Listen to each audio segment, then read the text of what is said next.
Rus tili bo'yicha sertifikat olishga qiynalyapsizmi? Unda biz sizga yordam beramiz. Bundan tashqari, reyestrdan chiqarish va patent olishdagi boshqa muammolarni hal qilamiz. Xizmat haqqi esa ish bajarilgandan keyin amalga oshiriladi. Murojaat uchun WhatsApp va imo orqali bog'lanishingiz mumkin.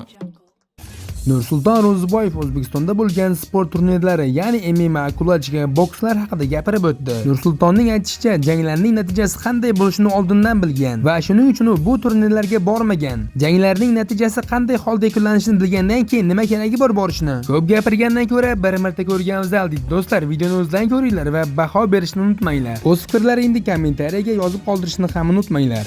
O'zbekistonda bo'lgan turnirlarga keladigan bo'lsak, hech qaysisini ko'rganim yo'q. Rezultatini 80-90% nima bo'lishini bilardim. O'zimni sportimdan kelib chiqib, folba emasman. Shuning uchun ko'rmadim. Hech qaysinisini odamlarning yozganiga qaraganda hamma yo'q shashvar bo'libdi. Men gapirsam, gapim yoqmaydi hech kimga.